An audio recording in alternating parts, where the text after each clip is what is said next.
Meu escritório é na praia, eu tô sempre na área. É exatamente isso. Essa aqui é a minha praia, paleontologia. O que a gente vai trabalhar um pouquinho hoje sobre a criação e evolução, como tudo isso começou e quais as evidências que nos fazem pensar quem nós somos, de onde nós viemos, para onde nós vamos. É isso, a cosmovisão. Nesse exato momento, a minha vida pode estar sendo decidida. Brincadeiras à parte, mas Pastor Yuri, tamo junto.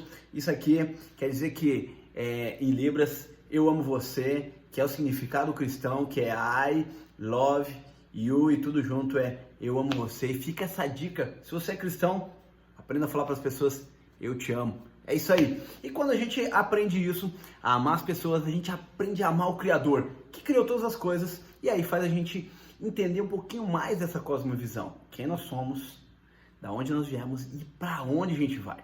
Se você acredita na criação ou na evolução, a gente vai trabalhar um pouquinho essas ideias agora aqui.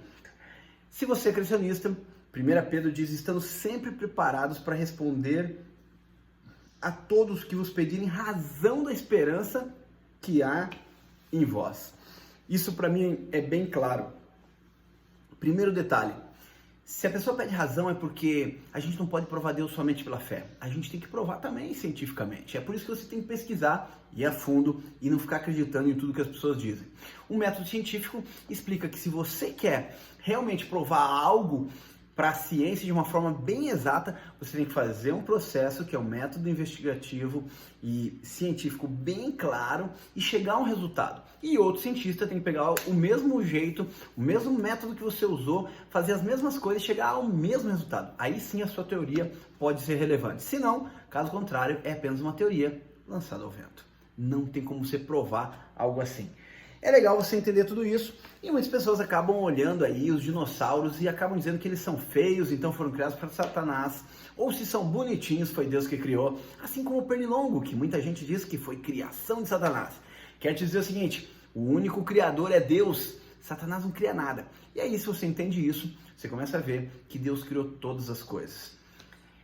Para você entender um pouquinho sobre isso, mais para frente eu vou falar sobre os dinossauros. Mas agora eu vou levar vocês a uma viagem aqui do Museu de História Natural de Nova York, aonde está lá o famoso conhecido Chasmosaurus, que ele tem muito parecido com o Triceratops, onde ele tem ali uma couraça bem resistente, onde ele pode batalhar com outros animais, chocando sua cabeça, e também ele tem alguns chifres, alguns têm 2, outros têm 3, alguns acabam tendo só um, e tudo isso depende da espécie que a gente vai trabalhar dos Chasmosaurus. Outro animal que me chama atenção é o Tiranossauro Rex, tão conhecido, da noite do museu, onde ali o guarda tem que fugir desse animal tão assustador. Isso é muita ficção, assim como no Jurassic Park, onde o Tiranossauro Rex é um animal muito forte, ele corre, ele tromba com ônibus, ele parece mesmo um carnívoro. Mas cientificamente nós descobrimos que esse animal ele é um necrófilo. Ele não caçava, porque o carnívoro ele caça e se alimenta do que ele caçou. O necrófilo não, ele se alimenta de algo que outros animais caçaram, assim como as hienas, o urubu e vários outros animais aí. O T-Rex, o que chama a atenção dele é que ele tinha a cabeça muito grande, a cauda muito pequena e o pêndulo, que é esse osso que vai aqui no meio, ó, se você vê que ele tem um osso grande aqui, ele é muito pequeno para a estrutura desse animal. Esse osso, quando um animal estava nessa posição e ele precisava se abaixar, esse ossinho que vai aqui, ele era como um pêndulo que fazia com que esse animal ficasse nessa posição. Por ser pequeno, ele não tinha esse movimento, ele podia cair de cara no chão. E aí, as patinhas dele, que eram apenas 2 pequenas, com 2 dedinhos, não serviriam para nada, e ele cairia e morreria. Esse animal, ele não era realmente um animal de muita admiração, porque ele não é simétrico, ele não tem as medidas muito parecidas com o dos Velociraptors, que são realmente uma máquina de destruir, uma máquina de caçar perfeita. Trabalhavam em bando, se comunicavam e a estrutura que a gente encontra fossilizada é muito, muito legal. Quando você vê algumas evidências, a gente tem que entender, para a fossilização ter acontecido, provavelmente o Big Bang aconteceu. E esse Big Bang depende da interpretação que a gente tem. Se você lembra, ele foi uma explosão de um planeta, então os fragmentos rochosos se chocam na Terra e com uma descarga muito forte de energia, segundo a evolução, o oceano primitivo então cria a vida.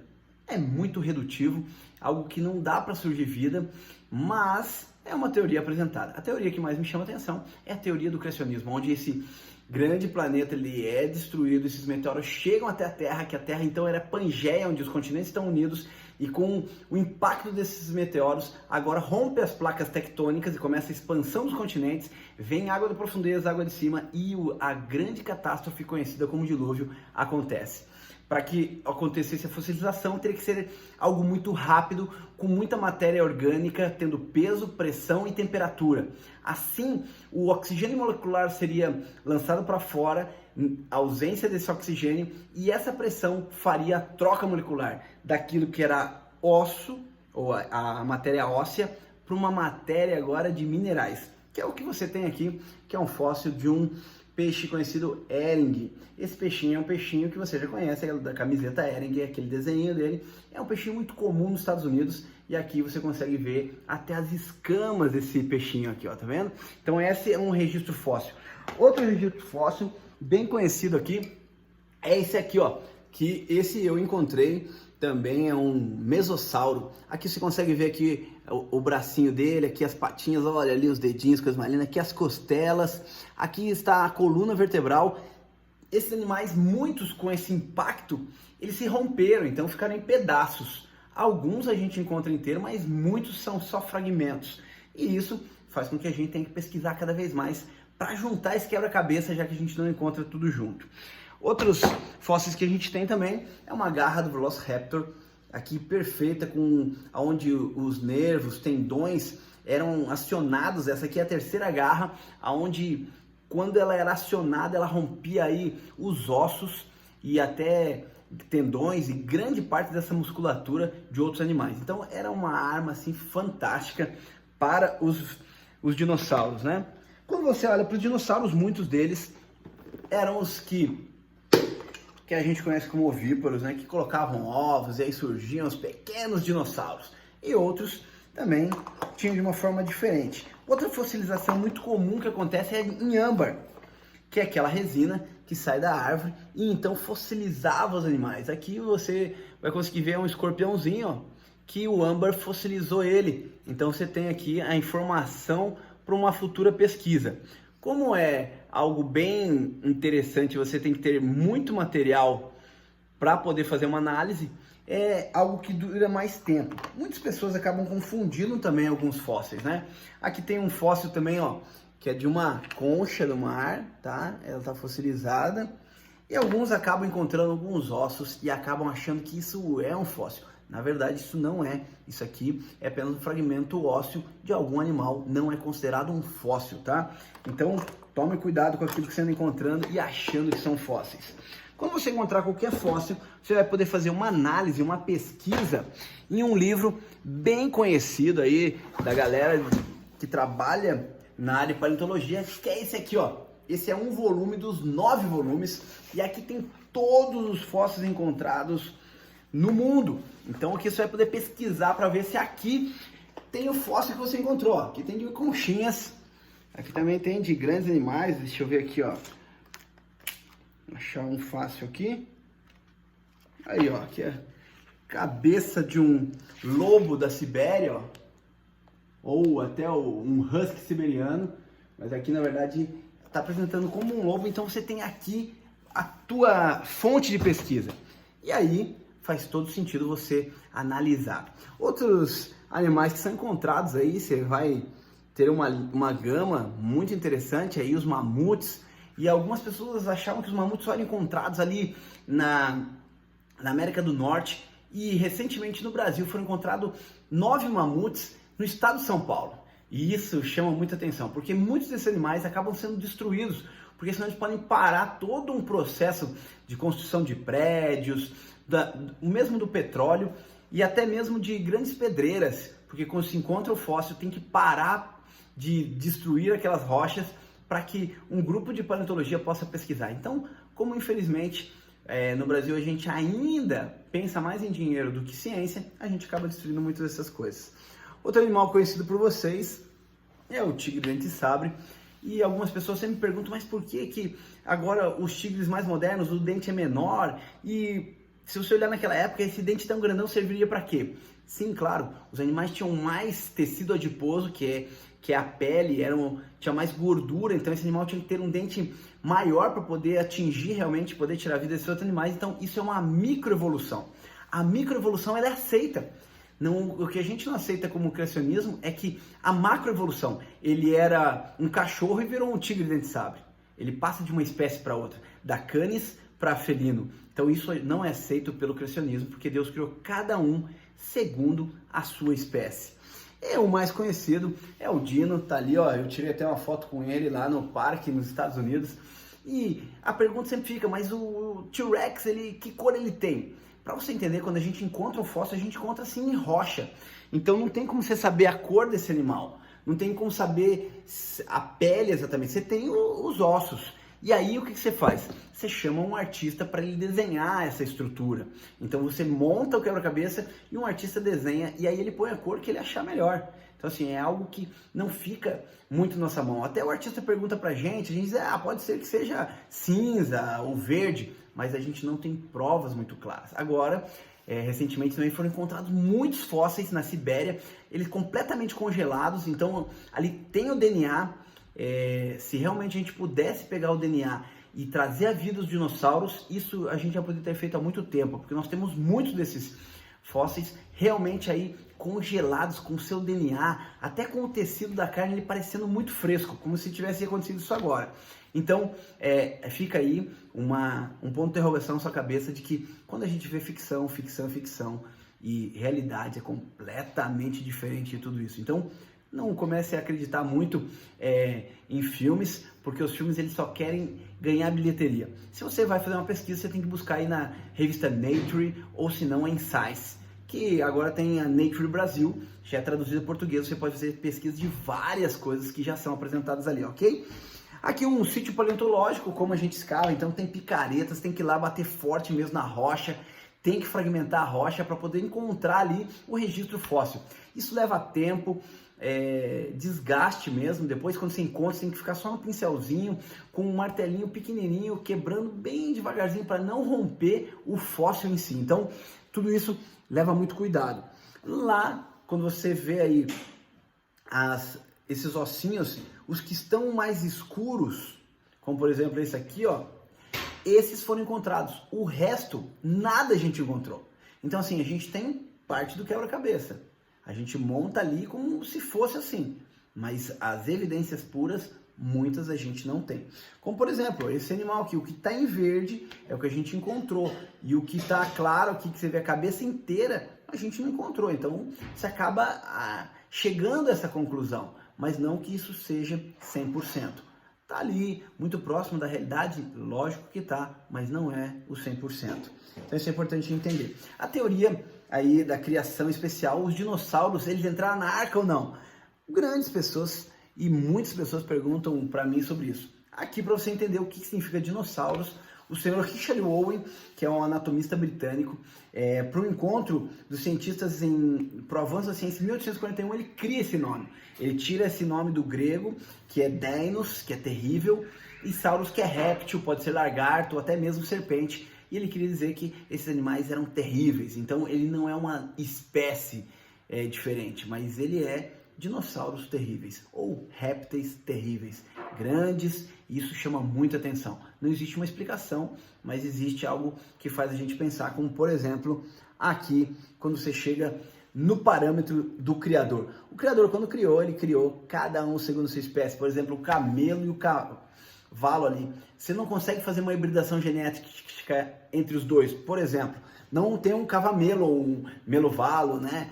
Por quê? Porque são espécies diferentes. E Deus colocou esse limite. Se você ver o texto, ele diz que cada um segundo a sua espécie. Ele não dá parâmetro para essas espécies surgirem espécies novas, ou para essas espécies estarem entrando aí num cruze de informações e então surgir uma nova espécie. Outro detalhe, quando você olha para o que tem que são similares ou que são muito próximos, isso não quer dizer nada, porque o que faz diferença para a gente são os pequenos detalhes. Quando você procura uma pessoa especial, você procura pelos pequenos detalhes, porque na verdade todos somos iguais. Mas os detalhes, gosta de uma coisa assim, penteia o cabelo assado. Eu não penteio o cabelo, mas tem gente que penteia. E aí você começa a entender um pouquinho disso. Por que eu falo isso? Porque muitas pessoas dizem, pastor, pô, professor, mas nós somos 98% parecido com o macaco. Beleza, sem nenhum problema. Tá tudo certo, nós somos 99% parecido com o golfinho. E por que é que a gente não fala então que a gente veio do golfinho? E aí fica uma pergunta para você pesquisar, analisar, que a gente também tem 30% da couve, 20% da alface, 50% de banana. Tudo isso aponta que o mesmo Criador fez todas as coisas. Para algumas pessoas agora surge o design inteligente, que vem aí do Michael Behe, onde ele apresenta um design inteligente, que alguém criou tudo isso, mas que não é Deus, que é um ser sobrenatural. Bom, essa é uma outra teoria que é importante você saber, mas é importante você tomar decisão e não somente por se agradar pelo nome, mas por buscar realmente ver se aquilo tem a ver com a sua cosmovisão, ou como você enxerga o mundo, né? E a criação. Isso aqui é bem interessante, a hibridação genética, ela acontece, então essa história aqui é bem legal. Um leopardo saiu lá da floresta, foi até a cidade e ele queria encontrar uma gatinha para casar. E de repente ele vê uma gatinha e ele faz uau! E a gatinha então miau! E os dois se apaixonam e agora eles namoram, eles vão noivar e eles casam e agora eles resolvem ter filhos. Isso pode acontecer? Lógico que pode, porque são felinos. Então essa mistura é conhecida como Bengal, que é um gato com mistura com leopardo. Ele não é feito na natureza, mas em laboratório. E se você quiser comprar, você pesquisa na internet, é aproximadamente R$2.000 aí. Eles não dão garantia que vai durar muito, porque muitas vezes ele vem muito sensível, então ele pode morrer, ele pode não conseguir se reproduzir, e a única forma de reprodução vai ser de novo em laboratório. Então assim, dentro dos felinos, ok, beleza? Também dentro dos canes, tá tudo ok, lobo com cachorro, tá tudo certo. Isso são raças, não espécies. Aí tem gente que encontra algumas dessas aqui, né, como Focorila, e fala assim, nossa, mas eu encontrei aqui num site super honesto, é o iPlay. Aprenda a analisar o que é fake e o que é verdade. Isso aí com certeza é fake, não tem como. O animal são espécies completamente diferentes, eles não conseguem fazer essa reprodução. Que nem ali o cão arara, né, com língua de serpente, também isso é impossível, não tem como. Isso aí é apenas algo que as pessoas criam para dar risada e não é científico, ok? Agora isso aqui, se um crocodilo do Nilo e um dragão do Komodo se apaixonarem e resolver ter filhos, será que é possível isso aqui? Dele surge um argentinossauro, 100 toneladas. Ou um albertossauro de 15 metros de altura por 3 de comprimento. Isso não é possível, por quê?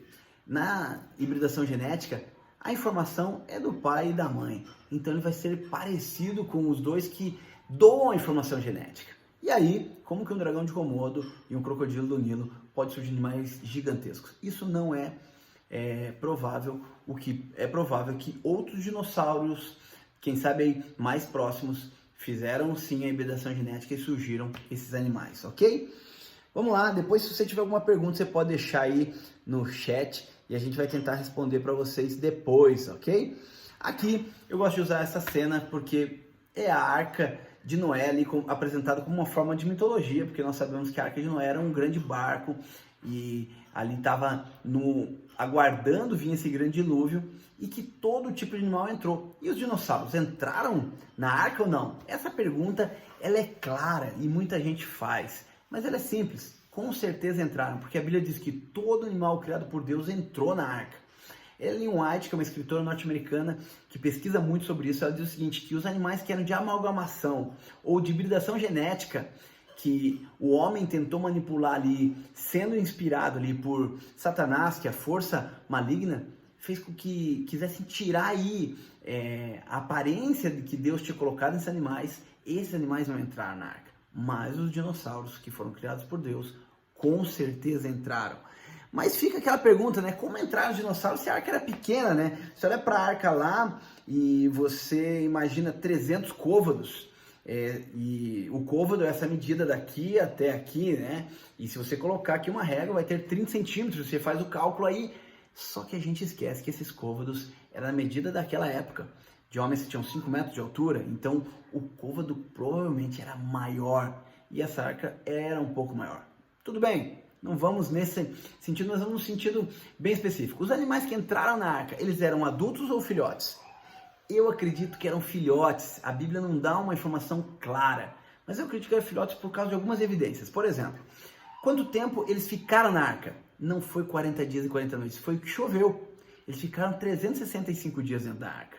E agora, imagine um ano todo dentro da arca. Esses animais que entraram, eles precisavam comer. Um elefante come 1 tonelada de capim. Para ficar os 365 dias, seriam 365 toneladas para um elefante. Fora, e a gente entende que eram 2. E aí, como fica? Bom, aí não acaba o problema. Depois que ele se alimentava, vinha o número 2, né? Ele tem que pôr para fora. E aí vem o grande problema, 1 tonelada. O que fazer com tudo isso? Mais interessante, esses animais adultos, eles são mais agressivos. Outra coisa, espaço para todos eles. O que me faz pensar que eles eram filhotes é simples. Por exemplo, quando os animais estão vindo de 2 em 2, se vem o leão atrás ali de um cordeiro, ou quem sabe de uma vaca, talvez esse leão quisesse alimentar, Deus teria que mandar um anjo fechar a boca, né? Bom, aí começa a agressividade deles. Eu vejo aí os filhotes, se eles eram filhotes, eles poderiam andar tranquilamente um atrás do outro, brincando entre eles, e não haveria essa agressividade. Eles não teriam isso. O filhote também tinha outro detalhe. Quando eles estão dentro da arca, eles estão ali. Você viu quando tem um cachorrinho pequeno? Você vai lá e vai pegar ele, ele tá dormindo. Você vai brincar com ele, tá dormindo. Por quê? Eles hibernam mais tempo. Se alimentam menos. Você quer dar comida sempre para ele, ele nem come muito. E quando come ainda vomita. Então assim, comeriam menos.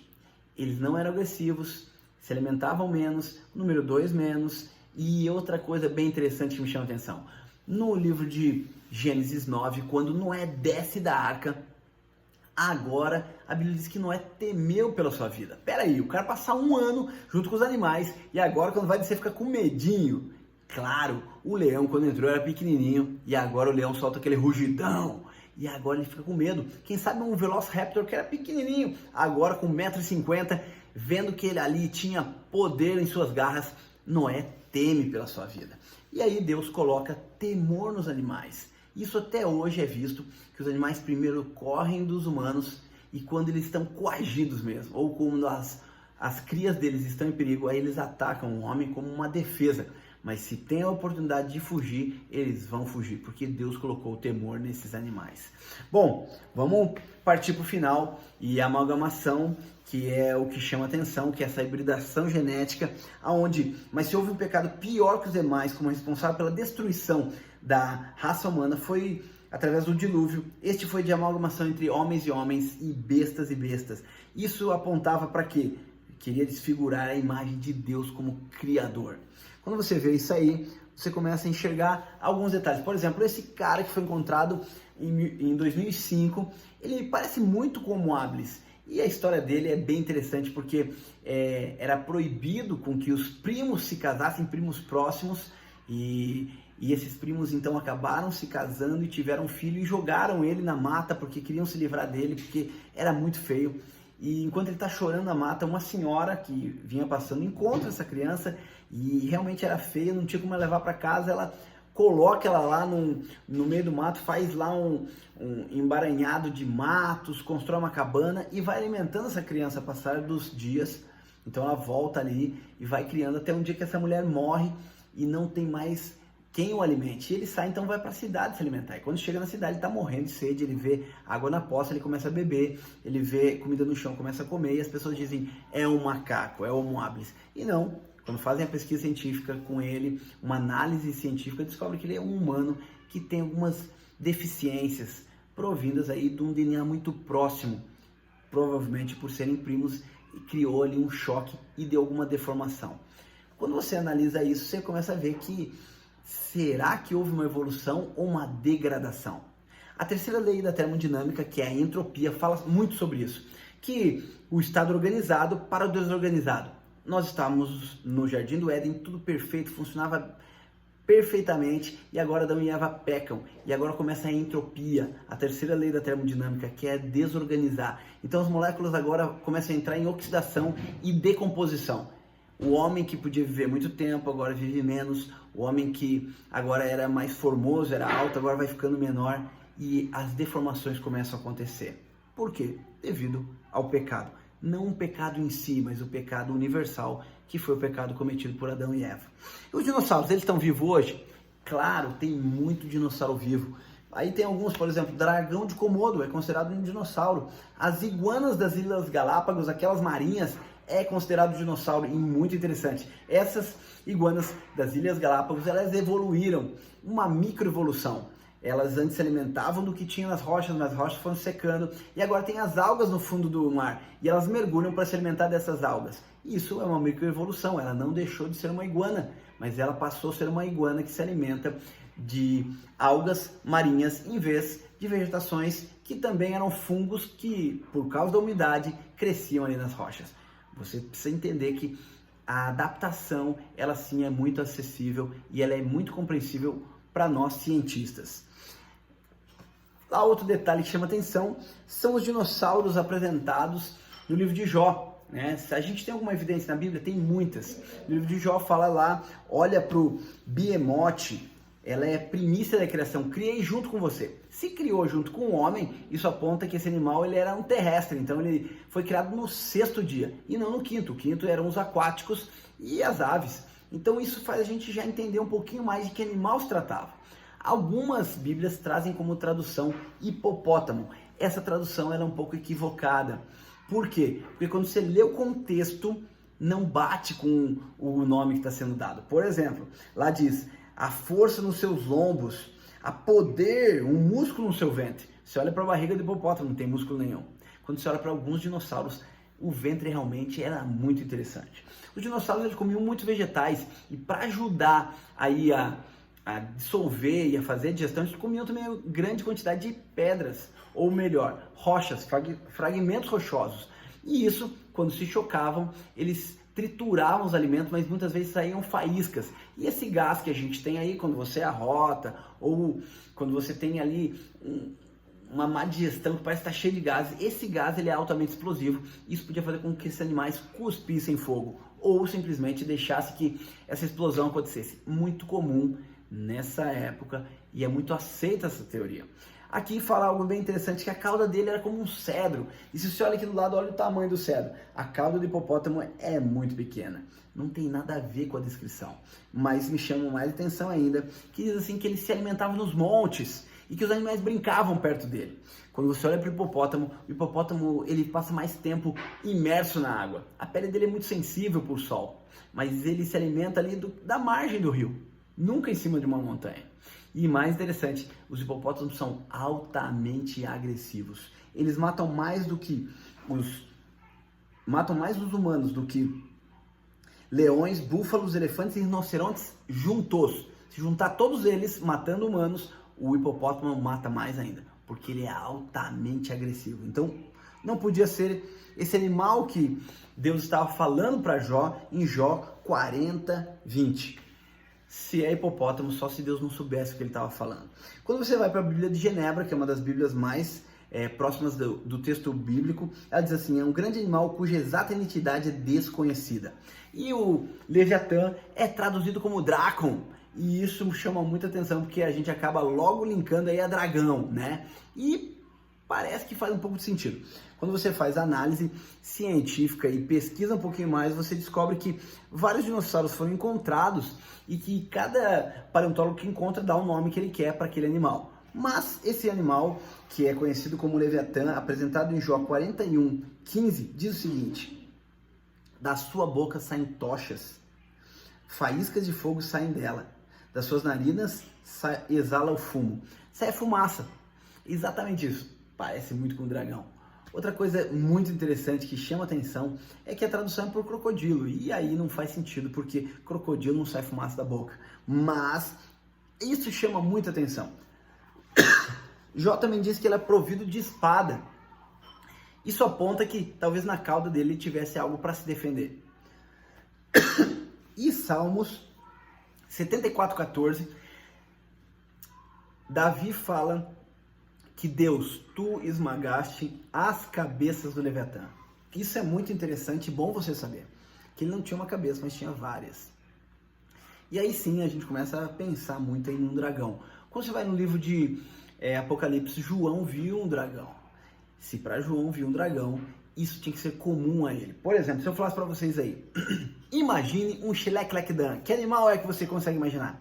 Nenhum. Você não sabe se é peixe, se é voador, se é, seja o que for, você não imagina nada. Xeleclecdan para você não significa nada. Deus, quando fala com João, ele fala de um animal que para ele era conhecido. Então o dragão, ele é muito provável que seja algo que conviveu com os humanos por um bom tempo, já que muitas mitologias anglo-saxônicas apresentam ele com medidas, desenhos exatos, muito daquilo que a gente acaba acreditando que pode ser. Vem a pergunta, temos algum fóssil de dragão? Nenhum fóssil até hoje encontrado. Mas pode existir? Pode, nós não temos fósseis de todos os animais, então isso provavelmente pode ter acontecido. Ou pode ser que ele esteja vivo ainda no fundo do oceano, a gente não sabe. Não quero causar nenhum espanto com vocês, mas existem hipóteses. Por exemplo, até grandes tubarões, conhecidos como Megalodon, que realmente existem, estão aí se alimentando dos grandes tubarões brancos nos Estados Unidos e hoje é foco de pesquisa científica. Vamos acabando porque, infelizmente, não temos tempo. Outro dia eu passo mais sobre isso aqui para vocês, então vamos para o final. E o que me chama a atenção aqui é esse finalzinho, onde diz aqui o seguinte: a ciência descobre Deus de uma forma bem clara. O começo de toda ciência é o espanto de ver que as coisas são o que são. E Aristóteles escreveu isso. Você analisa uma maçã, pesquisa sobre ela e no final você descobre que ela continua sendo uma maçã. Isso é método científico. É deixar que as coisas digam o que realmente elas são, não o que eu acho.